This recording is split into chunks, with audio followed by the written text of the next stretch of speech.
আসসালামু আলাইকুম, স্বাগতম প্রাইম 24 সংবাদে। আমি মোহাম্মদ জুবাইর রহমান। আজকে সব আন্তর্জাতিক খবর নিয়ে হাজির হয়েছি।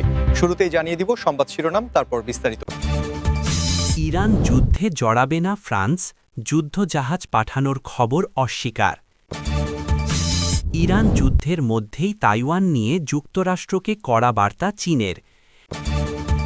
ইরাকে বিমান দুর্ঘটনায় নিহত 6 মার্কিন সেনার পরিচয় প্রকাশ। ইরানকে পুতিনের সহায়তার ব্যাপারে ট্রাম্পের মন্তব্য। আসসালামু আলাইকুম, স্বাগতম জানাচ্ছি প্রাইম 24 সংবাদে। আমি মোহাম্মদ জুবাইর রহমান। এতক্ষণ শুনছিলেন সংবাদ শিরোনাম, এবার বিস্তারিত।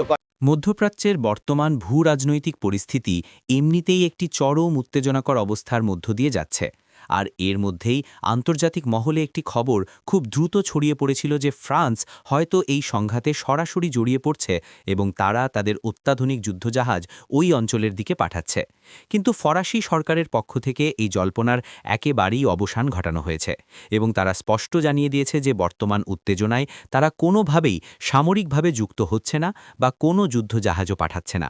এই বিষয়টি আন্তর্জাতিক কূটনীতির ক্ষেত্রে অত্যন্ত গুরুত্বপূর্ণ একটি পদক্ষেপ, কারণ ফ্রান্স ইউরোপীয় ইউনিয়নের অন্যতম প্রধান সামরিক ও অর্থনৈতিক শক্তি, আর তাদের যে কোনো সিদ্ধান্ত পুরো ইউরোপের অবস্থানের ওপর সরাসরি প্রভাব ফেলে।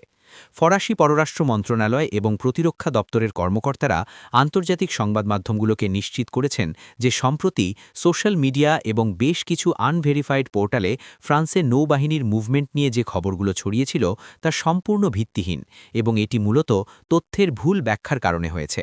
ফ্রান্স সবসময়ই মধ্যপ্রাচ্যের শান্তি ও স্থিতিশীলতা বজায় রাখার পক্ষে এবং তারা মনে করে যে এই মুহূর্তে সামরিক হস্তক্ষেপ পরিস্থিতিকে আরও জটিল করে তুলবে। বরং কূটনৈতিক আলোচনার মাধ্যমেই এই সংকটের সমাধান খুঁজে বের করা প্রয়োজন। এই খবরটি অস্বীকার করার পেছনে ফ্রান্সের অভ্যন্তরীণ এবং আন্তর্জাতিক কিছু কৌশলগত কারণও রয়েছে, যার মধ্যে অন্যতম হল ইউরোপের বর্তমান অর্থনৈতিক অবস্থা এবং এনার্জি ক্রাইসিস বা জ্বালানি সংকট। এমনিতেই বৈশ্বিক সরবরাহ শৃঙ্খল বা গ্লোবাল সাপ্লাই চেইন নানা কারণে বাধাগ্রস্ত হচ্ছে, যার ফলে ইউরোপের দেশগুলোতে মুদ্রাস্ফীতি একটি বড় চিন্তার কারণ হয়ে দাঁড়িয়েছে। আর এমন একটি সময়ে নতুন করে কোনো আন্তর্জাতিক সংঘাতে জড়ালে তা তাদের অর্থনীতির জন্য মারাত্মক ক্ষতিকর হতে পারে। তাছাড়াও ফ্রান্সের প্রেসিডেন্ট ইমানুয়েল ম্যাক্রঁ সবসময় ইউরোপের একটি স্বাতন্ত্র্য এবং স্বাধীন পররাষ্ট্রনীতির কথা বলে আসছেন, যেখানে তারা কোনো নির্দিষ্ট পরাশক্তির ছায়ায় না থেকে নিজেদের মতো করে বৈশ্বিক সমস্যাগুলো সমাধানের চেষ্টা করবে। তাই এই মুহূর্তে তাদের যুদ্ধজাহাজ না পাঠানোর সিদ্ধান্তটি প্রমাণ করে যে প্যারিস আসলে উত্তেজনা কমানোর দিকেই বেশি মনোযোগ দিচ্ছে। দর্শকরা, আপনারা যারা নিয়মিত আন্তর্জাতিক খবরের খোঁজখবর রাখেন তারা নিশ্চয়ই বুঝতে পারছেন যে একটি দেশের সামরিক সিদ্ধান্ত কতটা গভীরভাবে তার অর্থনীতির সাথে জড়িত থাকে। মধ্যপ্রাচ্যের এই চরম উত্তেজনাকর পরিস্থিতির দিকে যখন পুরো বিশ্বের নজর আটকে আছে, ঠিক সেই সুযোগেই এশিয়া প্যাসিফিক অঞ্চলে আরেকটি বড় ধরনের ভূ-রাজনৈতিক তরঙ্গের সৃষ্টি হয়েছে, যেখানে চীন তাইওয়ান ইস্যুতে যুক্তরাষ্ট্রকে একটি অত্যন্ত কড়া এবং স্পষ্ট বার্তা দিয়েছে।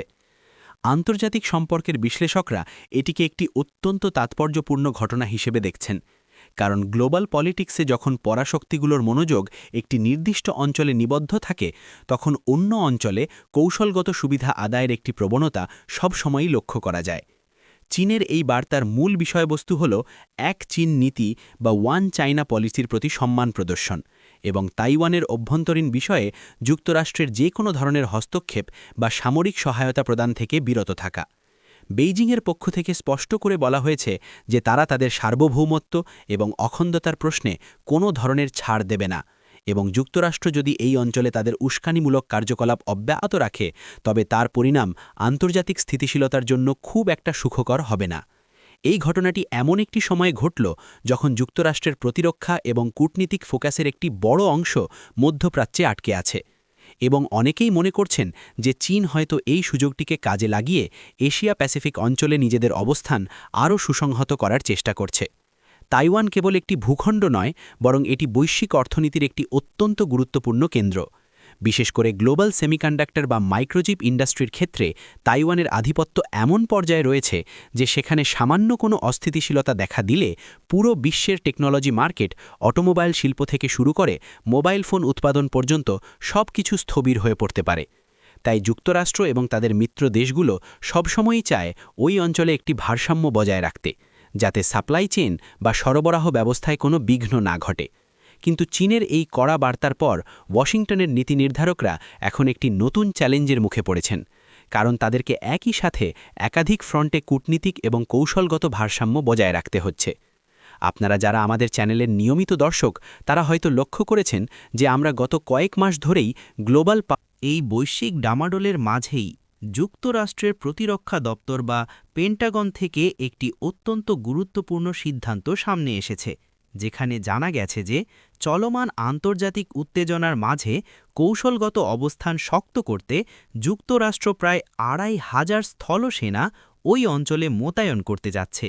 এই খবরটি প্রকাশ হওয়ার পর থেকেই আন্তর্জাতিক বিশ্লেষকদের মধ্যে নানা ধরনের জল্পনা কল্পনা শুরু হয়েছে। তবে মার্কিন কর্মকর্তারা বারবার জোর দিয়ে বলছেন যে এই সেনা মোতায়েনের মূল উদ্দেশ্য কোনো আগ্রাসন বা নতুন করে সংঘাতে জড়ানো নয়, বরং এটি মূলত তাদের মিত্র দেশগুলোর নিরাপত্তা নিশ্চিত করা এবং ওই অঞ্চলে মার্কিন স্বার্থ রক্ষা করার জন্য একটি প্রতিরোধমূলক বা ডিটারেন্স ব্যবস্থা মাত্র। সামরিক পরিভাষায় এই ধরনের মুভমেন্টকে লজিস্টিক্যাল এবং স্ট্র্যাটেজিক রিঅ্যারেঞ্জমেন্ট বলা হয়, যেখানে সরাসরি সম্মুখ সমরের বদলে ঘাঁটির নিরাপত্তা, প্রকৌশলগত সহায়তা, চিকিৎসা ব্যবস্থা এবং তথ্য প্রযুক্তির সুরক্ষাকে বেশি প্রাধান্য দেওয়া হয়। এই ২৫০০ সেনার মধ্যে বড় একটি অংশই হল সাপোর্ট স্টাফ, লজিস্টিক এক্সপার্ট এবং ইন্টেলিজেন্স বা গোয়েন্দা তথ্য বিশ্লেষক, যারা মূলত পেছনের সারিতে থেকে কৌশলগত পরিকল্পনা প্রণয়নে সাহায্য করবে। এই সেনা মোতায়েনের খবরটি এমন একটি সময়ে এলো যখন আন্তর্জাতিক বাজারে তেলের দাম এবং বৈশ্বিক সরবরাহ ব্যবস্থা নিয়ে এমনিতেই একটি বড় ধরনের অনিশ্চয়তা কাজ করছে। আর তাই এই অঞ্চলে সামরিক উপস্থিতি বৃদ্ধির খবরটি অর্থনীতিতেও একটি মনস্তাত্ত্বিক প্রভাব ফেলছে। মার্কিন যুক্তরাষ্ট্রের অভ্যন্তরীণ রাজনীতিতেও এই সিদ্ধান্ত নিয়ে বেশ আলোচনা সমালোচনা হচ্ছে। অনেকেই মনে করছেন যে এই ধরনের সামরিক পদক্ষেপ দেশের অর্থনীতির ওপর বাড়তি চাপ তৈরি করবে। আবার অনেকেই যুক্তি দিচ্ছেন যে গ্লোবাল লিডারশিপ বা বৈশ্বিক নেতৃত্ব ধরে রাখতে হলে এই ধরনের কৌশলগত উপস্থিতি অপরিহার্য। সেনা মোতায়েন মানেই যে যুদ্ধ, বিষয়টি ঠিক তেমন নয়। অনেক সময় শুধু নিজেদের সামরিক শক্তি প্রদর্শন করার মাধ্যমেই প্রতিপক্ষকে কোনো হঠকারী সিদ্ধান্ত নেওয়া থেকে বিরত রাখা যায়, যাকে আন্তর্জাতিক সম্পর্কের খবরের এই পর্যায়ে আমরা এমন একটি বিষয় নিয়ে কথা বলবো যা অত্যন্ত বেদনাদায়ক এবং মর্মান্তিক। সম্প্রতি ইরাকে একটি সামরিক বিমান দুর্ঘটনায় যে ৬ জন মার্কিন সেনা নিহত হয়েছিলেন, পেন্টাগনের পক্ষ থেকে আনুষ্ঠানিকভাবে তাদের নাম ও পরিচয় প্রকাশ করা হয়েছে। যে কোনো সামরিক বাহিনীর জন্যই তাদের সদস্যদের হারানো একটি অপূরণীয় ক্ষতি, আর যখন সেটি কোনো সম্মুখ সমরের বদলে একটি দুর্ঘটনা বা অ্যাক্সিডেন্টের কারণে ঘটে, তখন সেই দুঃখের মাত্রা যেন আরও বেড়ে যায়। মার্কিন প্রতিরক্ষা দপ্তরের নিয়মানুযায়ী যে কোনো দুর্ঘটনায় নিহতের পরিবারের সদস্যদের আনুষ্ঠানিকভাবে অবহিত করার ২৪ ঘণ্টা পর তাদের পরিচয় মিডিয়াতে প্রকাশ করা হয়, এবং এক্ষেত্রেও সেই প্রোটোকল কঠোরভাবে অনুসরণ করা হয়েছে। নিহত এই ৬ জন সেনা মূলত ওই অঞ্চলে যুক্তরাষ্ট্রের অপারেশনাল সাপোর্ট, লজিস্টিক সাপ্লাই এবং যোগাযোগ ব্যবস্থার রক্ষণাবেক্ষণের মতো অত্যন্ত গুরুত্বপূর্ণ নন কমব্যাট বা যুদ্ধ বহির্ভূত কাজে নিয়োজিত ছিলেন। প্রাথমিক তদন্তে জানা গেছে যে এটি কোনো ধরনের শত্রুপক্ষের আক্রমণ বা নাশকতার ঘটনা ছিল না, বরং বৈরী আবহাওয়া, যান্ত্রিক ত্রুটি বা অন্য কোনো টেকনিক্যাল সমস্যার কারণেই এই মর্মান্তিক দুর্ঘটনাটি ঘটেছে। সামরিক এভিয়েশন বা বিমান চলাচলের ক্ষেত্রে এই ধরনের অঞ্চলে কাজ করা অত্যন্ত ঝুঁকিপূর্ণ, কারণ সেখানে প্রতিনিয়ত ধূলিঝড়, প্রতিকূল আবহাওয়া এবং কঠিন ভৌগোলিক পরিবেশের মোকাবেলা করে পাইলট এবং ক্রুদের মিশন পরিচালনা করতে হয়। এই ঘটনার পর পুরো যুক্তরাষ্ট্র জুড়ে শোকের ছায়া নেমে এসেছে, এবং মার্কিন প্রশাসন থেকে শুরু করে সাধারণ নাগরিকরা নিহত সেনাদের প্রতি গভীর শ্রদ্ধা এবং তাদের শোক সন্তপ্ত পরিবারের প্রতি সমবেদনা জ্ঞাপন করছেন।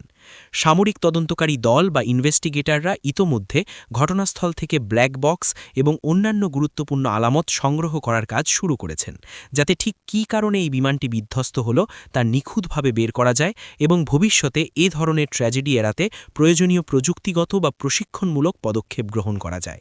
প্রিয় দর্শক, আমরা সংবাদের মাধ্যমে শুধু রাজনীতি বা কূটনীতির কথাই বলি না, আমরা সেই মানুষগুলোর কথাও বলি যারা নিজেদের জীবনের ঝুঁকি নিয়ে তাদের দেশের জন্য কাজ করে যাচ্ছেন। এই সেনাদের অকাল মৃত্যু আমাদের মনে করিয়ে দেয় যে ইউনিফর্মের আড়ালে থাকা প্রতিটি মানুষেরই একটি পরিবার আছে, তাদের প্রিয়জন আছে।